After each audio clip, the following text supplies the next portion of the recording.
Yes, I like to talk about the consequences of school closures and the social consequences of the COVID-19 pandemic. In April 2020, 1.6 billion pupils in 190 countries had been hit by school lockdowns. And according to UNESCO, school closures persisted in average for 22 weeks, and that corresponds to 2/3 of an academic year.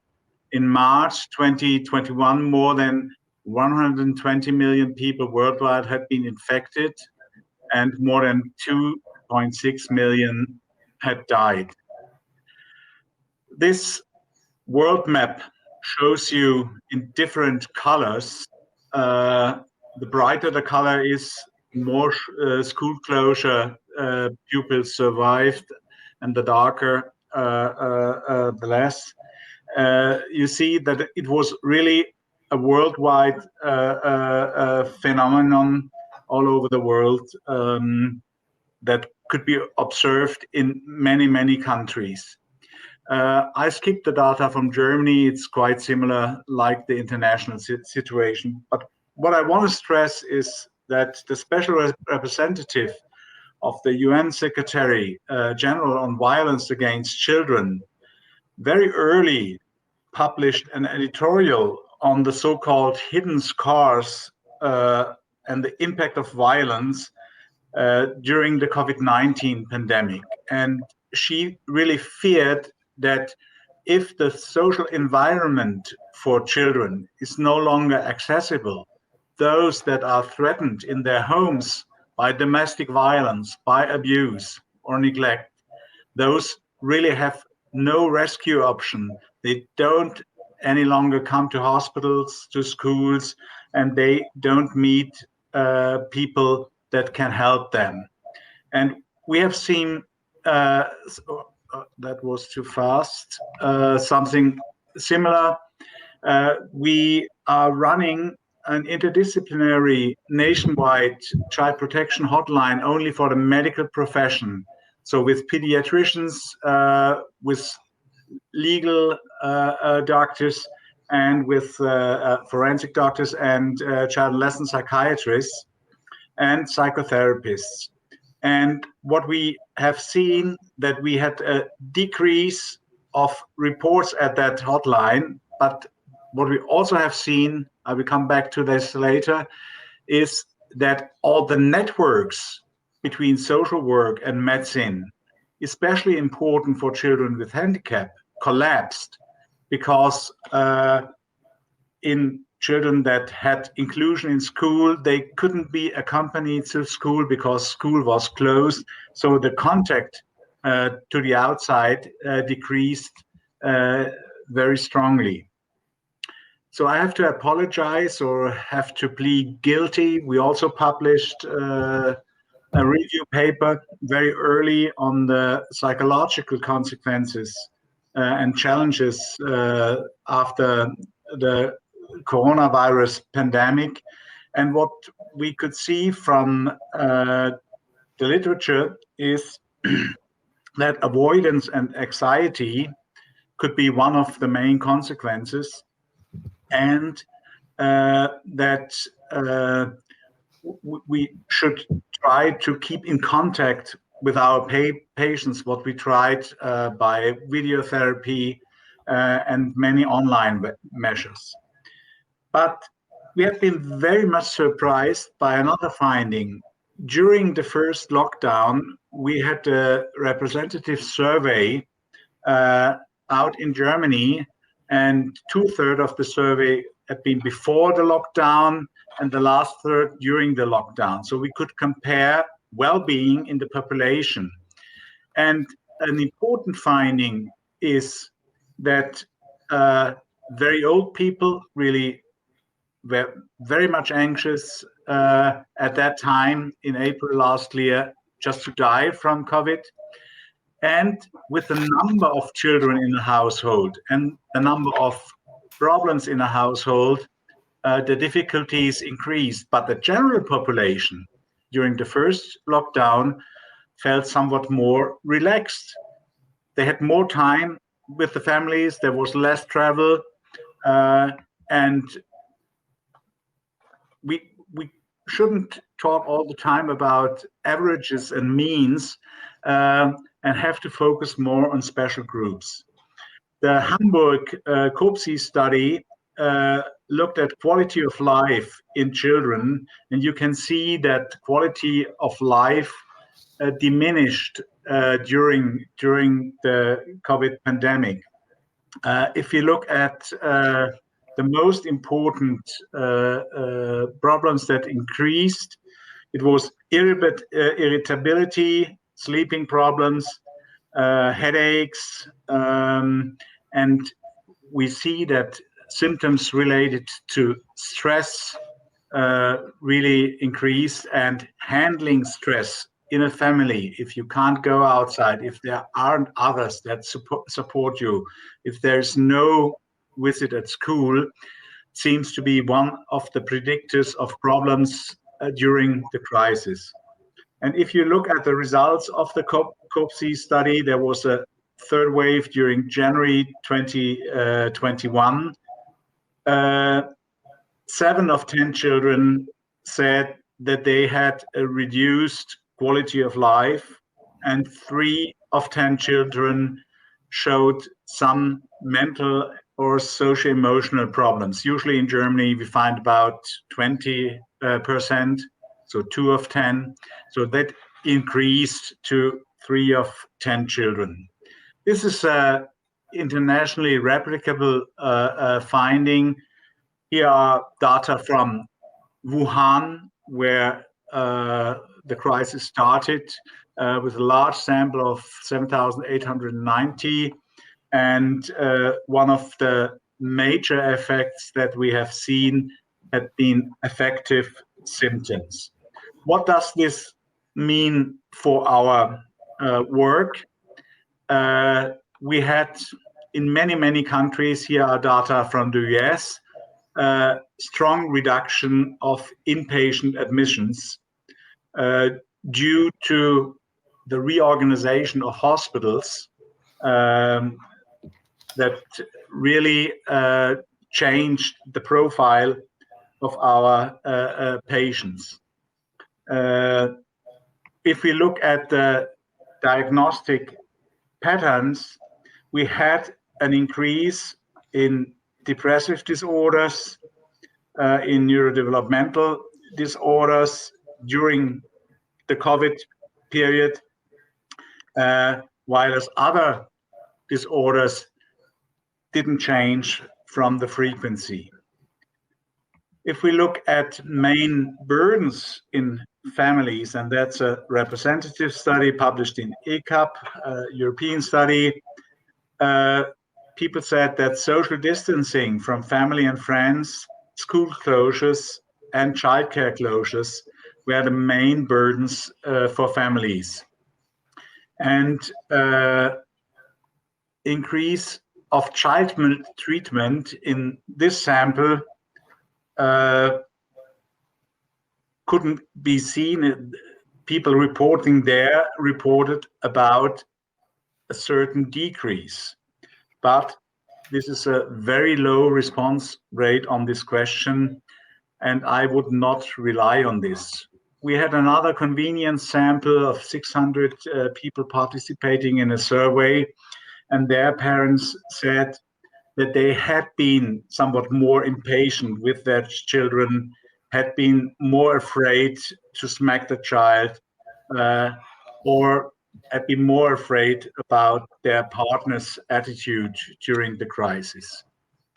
If we look at the pandemic and childhood maltreatment, there is a prediction of experienced maltreatment in parents and more stress in the educational context. And we just published a paper that shows that the ability to cope with stress in the pandemic significantly mediates possible transgeneration transmission of parental child maltreatment. So we have to ask families when we see them about their stress level. And this stress level is caused by problems of the children, by irritability, by increased need of care. And this should be a focus in our analysis. Coming back to our hotline, we have the combination of an educational e-learning program and that 24/7 hotline mentioned by the WHO as a good example for prevention and early intervention in child protection. And we have seen that very, very strong decrease in the first lockdown in Germany and after the second lockdown. This decrease you can see also all over in the world. Here are data from the US, where the presentations in the hospital went down. But if we look at the relative decrease, we see that in proportion, child protection cases were reported more frequently than cases and than other cases in the hospital. But at the moment, and to my knowledge, we don't really know the scope of child maltreatment, of neglect of children, of increased problems, because we have a huge dark field. And until now, many children had no access to other groups, to schools, to sports, where they can tell about their problems. So I think we have to be prepared for a rescue plan, for a increased help program in the next month when school starts after the summer. And therefore we wrote that European editorial reacting to the Commission's activities with an investment program also for industry. And I'm completely with Mr. Rompuy, Count Rompuy. This investment program has to be also a recovery plan for the social side in child health, for children, adolescents, and their families, because we have immediate needs. They need some relief, they need some support because they lost contact with schools and other friends, with the peer groups.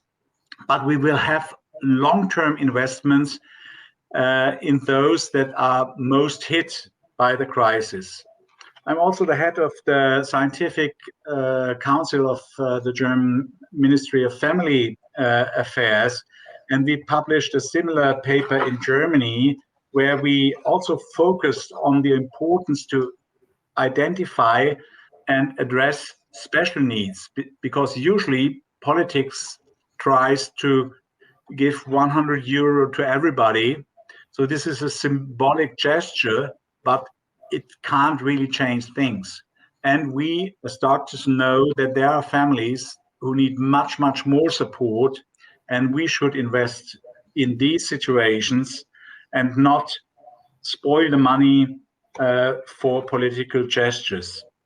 In some way, we have been heard by the German government. We published this in March, and now we have an action program in May 2021 with a 2 million euro package for immediate reaction after the start of the new school year. We will have more school social workers and people that can react to that situation.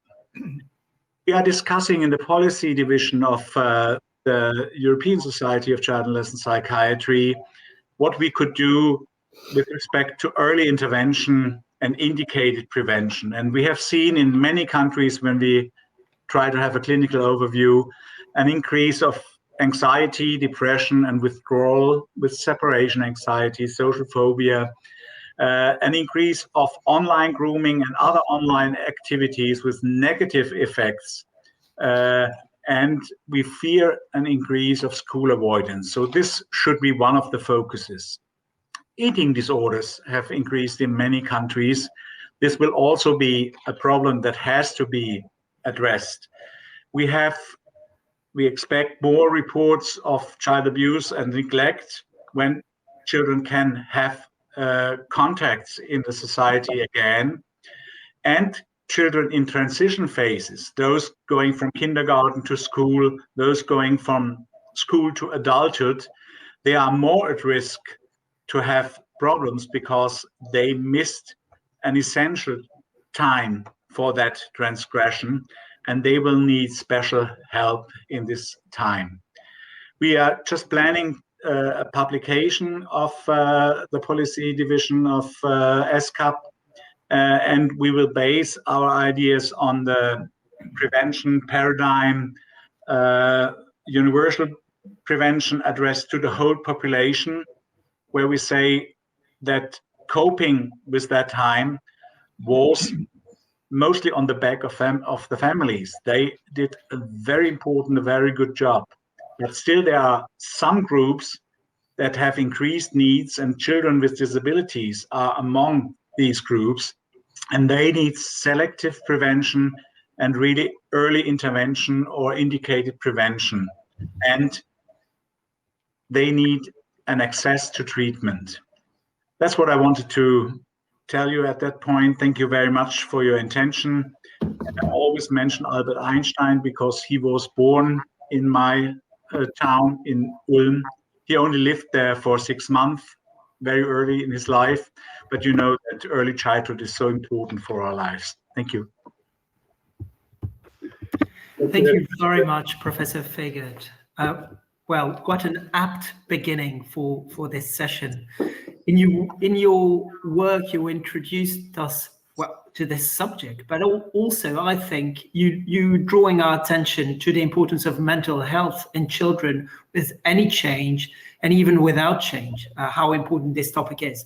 So I want to thank you also on behalf of McKeith Press. So we are colleagues, as Giovanni said. You are the editor-in-chief of 2 important child and adolescent psychiatry journals. I'm the editor-in-chief of the official journal of the EACD, Developmental Medicine and Child Neurology. And so it's a very great honor for us to have you, and a great honor for me to present you with the award as the McKeith Press Lecturer for EACD 2021.